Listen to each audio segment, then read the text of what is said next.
Hey, welcome back. So here is the third part that we're going to be talking about of some of the things that kind of have changed our industry and where the technology conversation is really shifting us towards moving forward.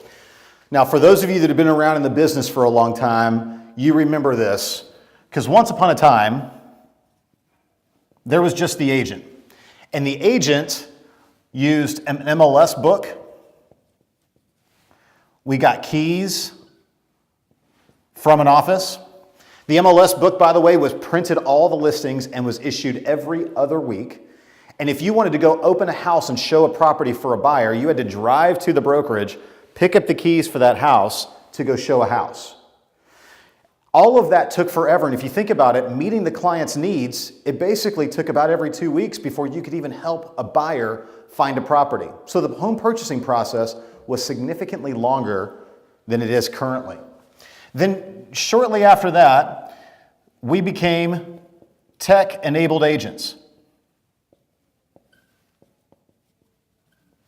As a tech-enabled agent, that helped us become enabled because the MLS, it went online.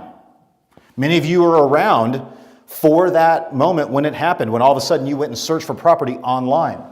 The other thing that happened too is if you remember when that Superbox came about, and then in CSS, became a lot easier to show. Nowadays, you've got an app on your phone, you can schedule a showing for a property without even communicating with the listing agent.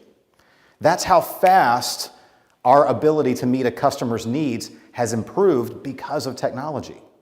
Now, in this place right here is where we want it to be, and it's where we stay. Now, this is how Gary kind of defines this. There's a big gap right here, right now, and what they're calling this is agent-enabled tech.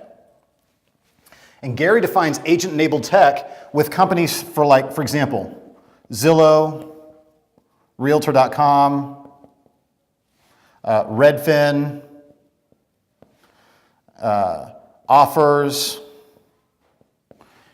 Open Door, things like that. The agent-enabled tech, meaning that technology companies have come into the real estate business themselves and have basically, for a fee, essentially provided leads or resources or services to our agents so that they can get customers without getting them on their own.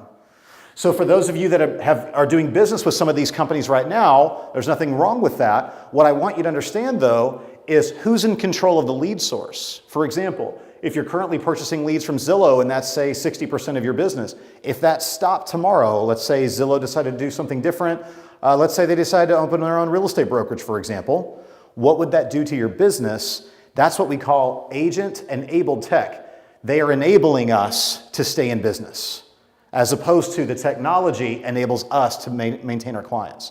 That is the gap that we're between two companies right now, and this is what Gary Keller, this is where he wants our industry to stay.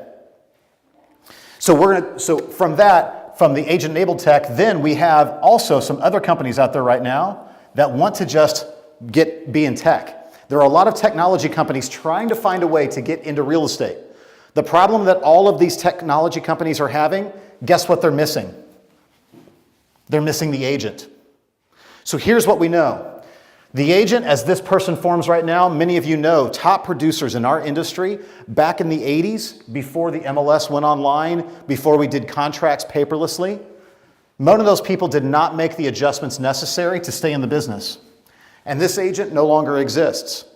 Now, what we also believe too is these technology companies who want to get rid of the real estate agent and just bypass us altogether, that they won't exist. And the reason why is because purchasing a home is not something that you can just go do. It's not that simple. It's a lot more complicated than that. There's too many laws that are prohibitive to just allow a technology company to allow a transaction to happen without an agent involved. So no matter what, there's going to be one of two camps, and the way our industry is going to move to, there's going to be one of two camps that we're going to fall into. This is where this is where we're pitching our tent, and this is where we're staying. Just so you know, we're the last privately held company for national brokerages. We have over 170,000 real estate agents, and we have more money than all of those other companies do. So if anyone's going to be able to make a stand for our industry to keep us here, otherwise we all end up over here, we're the ones to do it.